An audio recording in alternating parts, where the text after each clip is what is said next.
OK 嗱，呢個咧就係咧 step 6咧，原來可以 skip 嘅。咁咧呢個 step 6咧嗱咁啱咧有10字喺度啊嘛。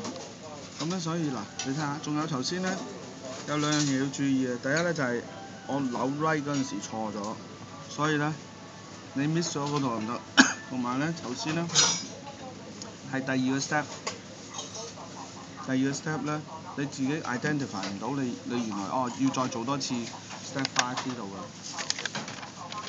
呢度 step 5呢度嘅。咁你以為做咗，但係點知你冇做到。咁所以你要有呢個能力知道再做 step 5，做呢個，同埋咧你一定要 right 係要準。第三今日咧就係話有陣時 step 6係可以 skip 嘅，咁咧。咁你 acquire 咗呢3個 skill 啦，咁如果重溫翻琴日嗰個 skill 啦，琴日咧就教咗你啊嘛，有3樣嘢。咁啊，例如話你要識得領啦，嗱好啦，咁我哋而家去 step 7啦，咁啊，咁。